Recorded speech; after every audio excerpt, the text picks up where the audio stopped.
You are 58 now, and have exactly 84 months left until you turn 65. But here is the number that actually matters. You have roughly 120 months of peak physical health left to enjoy the money you have spent 30 years building. Nobody talks about that second number. Every retirement conversation in Canada starts and ends with the same question. Do you have enough? $1 million. 2 million. Some magic figure that is supposed to make you feel safe. That is the wrong question. Because wealth without health is just a number on a screen. Today I am going to show you the 3 structural penalties Canada's tax and pension system quietly attaches to early retirement, and the exact strategy that lets you walk away early without eating those penalties. Stick around, because the order you do these things, it matters more than the amount of money you have. Think about the people you know who retired on Schedule 67, 68. How many of them actually took that road trip they would been talking about for a decade? How many spent their first 2 years of freedom managing a hip replacement instead of finally exhaling? There is a term financial planners use for this: the go-go years and the slow-go years. Between 55 and 65, most people are still moving freely, still curious, still strong enough to do the things that make retirement actually feel like retirement. By 75, the pace shifts. That is not pessimism.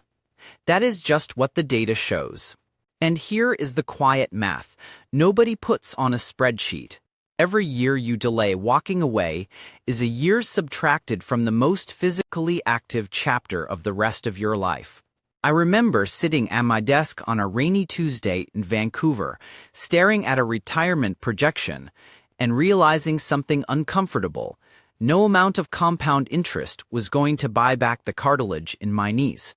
That moment comes back to me every time I talk to someone like Sarah. Sarah is 58. A project manager from London, Ontario. 30 years of commuting, boardrooms, and other people's deadlines. She has got $650,000 across her RRSP and TFSA. By any reasonable measure, that is a solid position. But her financial planner told her she needs a full $1 million before she can even think about stopping. So she keeps going. Here is what worries me about that advice. According to Statistics Canada's health-adjusted life expectancy data, the average age at which health starts limiting daily activities sits around 69 for men and 71 for women. Those numbers have not moved much, even as overall life expectancy keeps climbing. So let us actually run the comparison. If Sarah retires at 58, she has got roughly 11 years of fully active retirement ahead of her. Years where she can hike, travel, volunteer, do the things that cost energy, not just money. If she waits until 65, that window shrinks to about 4 years. That is a 63% reduction in high-quality retirement time. In exchange for what? Roughly 15% more in her portfolio, taxed at a marginal rate that makes every one of those extra dollars far less efficient than the ones she already has. The money math looks fine on a spreadsheet. A health math never makes it onto one. So if Sarah's real obstacle is not her bank account, what is it? It is psychological, and it has a name. It is called just one more year syndrome. And once you see the mechanism behind it, you will recognize it everywhere.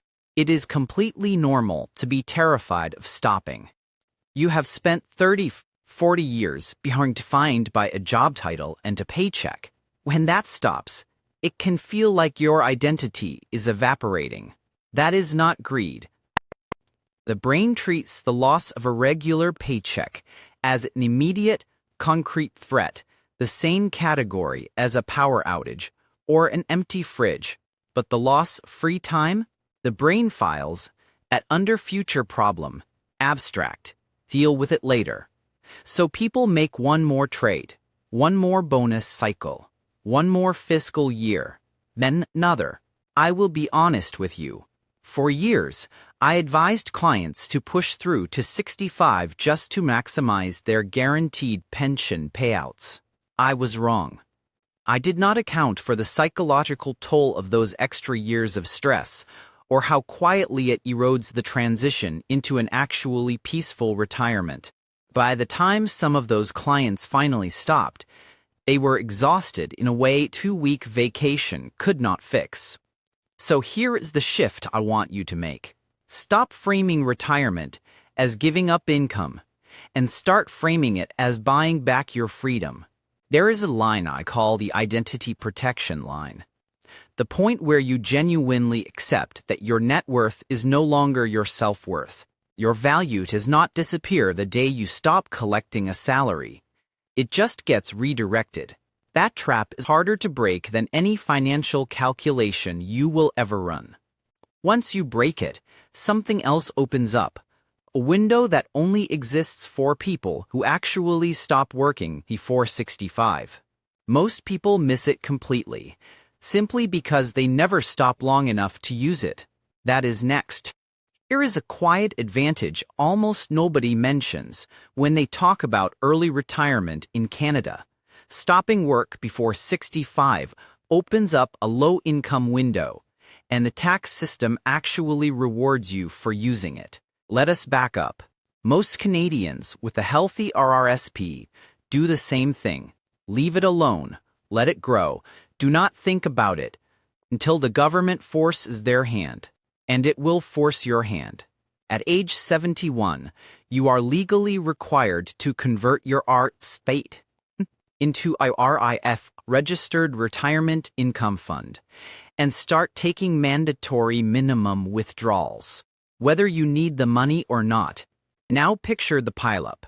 CPP starting at 65, OAS at 65, a company pension on top, and now mandatory RRIF withdrawals at 71. 4 taxable income streams, all stacking on top of each other in the same tax year. And if your combined income crosses $95,323, that is the 2026 net income threshold used for the 2026 OAS recovery tax. The CRA starts clawing back your old age security, dollar by dollar. It catches more people than you would think. Here is how the early retiree avoids that entirely, but only if they actually use the gap years. Between the day you stop working and the day CPP and OAS kick in, your taxable income can drop dramatically. If your income during that window falls within the federal basic personal amount of $16,452 in 2026, plus your provincial basic amount, you can pull money out of your RRSP and pay almost no tax on it.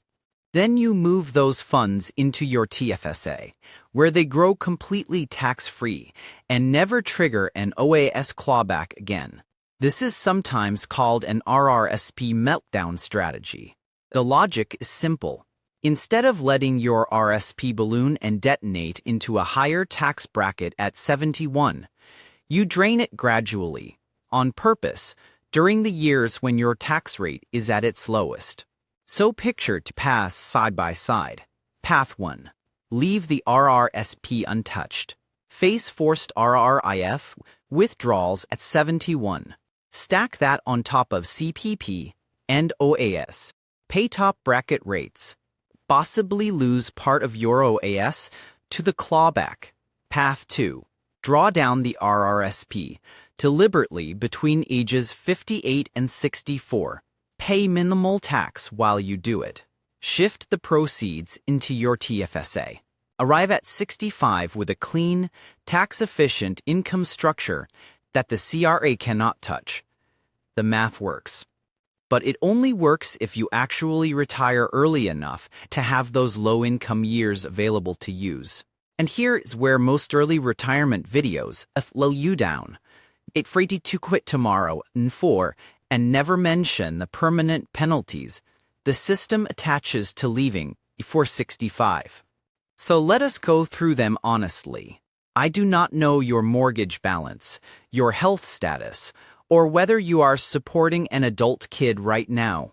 I cannot hand you one magic number that works for everyone. What I can give you are the exact mathematical penalties the government applies when you retire early, so you can plan around them instead of getting blindsided. There are 3. Penalty 1. The CPP reduction. Canada Pension Plan benefits drop by 0.6% for every month you claim them before age 65, 7.2% per year. Retire at 60 and start CPP immediately, and you lock in a permanent 36% reduction for life. It does not reset at 65. It follows you forever. Back to Sarah.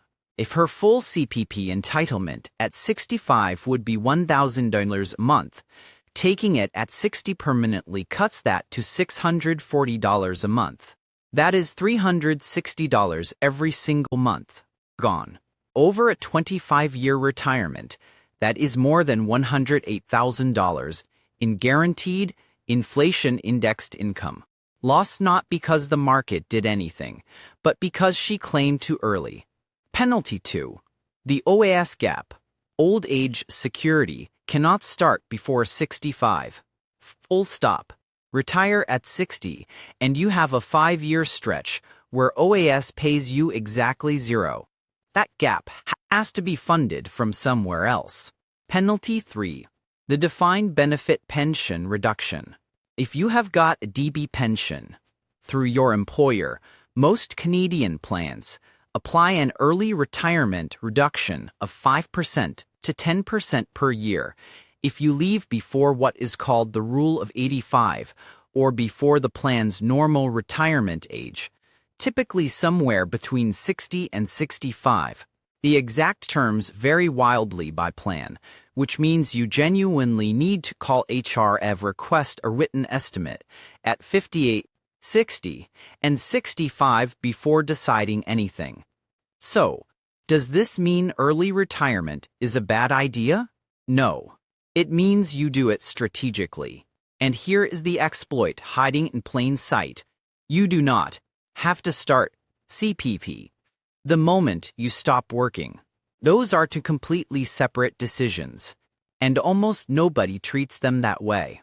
If you can fund your living expenses out of your RRSP or TFSA between 60 and 65, or even out to 70, you let your CPP entitlement keep growing at 7.2% a year. And if you delay past 65, OS grows the exact same way, up to age 70, stacking up to a potential 36% boost on top of the base amount. What that means in practice: you retire from employment early, but you are effectively purchasing larger, permanent, government-guaranteed income stream by simply waiting to claim it. You are converting volatile paper assets, mutual funds, ETFs, GICs, into guaranteed, inflation-adjusted, lifetime income backed by the federal government. Your personal investments carry market risk.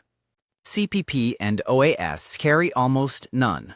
So the strategic move is to spend down the risky stuff first and preserve the guaranteed income for later when it is worth the most. This is not a loophole that gets closed next year. It is a deliberate structural feature of how CPP and OAS were designed. One that quietly rewards the retirees who understand it and quietly penalizes everyone who does not. But what if your portfolio is not big enough yet to bridge 5 or 10 years on its own? Real concern. Here is the practical answer. Early retirement sounds clean, in theory. You stop working, your investments take over, you travel. But there is a risk most retirement content completely ignores, and it has nothing to do with how much you have saved. It is called sequence of returns risk, and it works like this. If the market drops hard in the first 2 or 3 years after you retire, and you are forced to sell investments to cover living expenses, you lock in those losses permanently. Your portfolio never fully recovers because you sold units at a discount that cannot grow back. A retiree who starts drawing down during a 20% correction is in a fundamentally different position than one who starts during a flat or rising market, even if their balances were identical the day before. The practical fix is simpler than it sounds. A small income stream, say $1,500 a month from roughly 15 hours of work a week, changes the entire equation. That covers groceries, utilities, the car insurance renewal.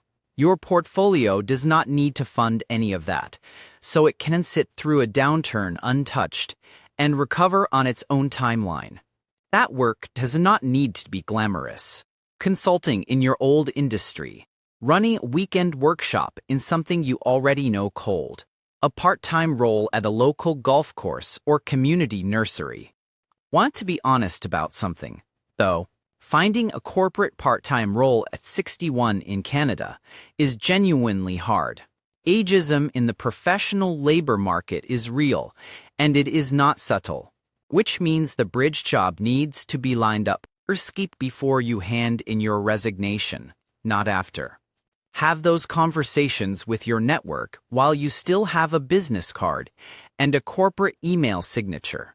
It is far easier to step into consulting or a community role by choice than it is to scramble for one out of necessity.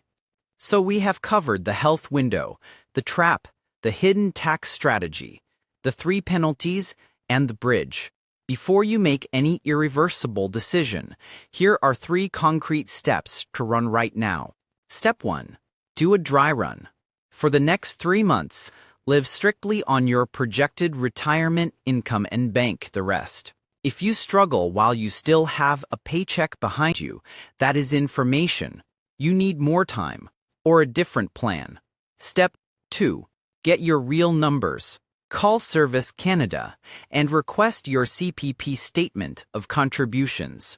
Call your HR department and ask for a written DB pension estimate at ages 58, 60, and 65.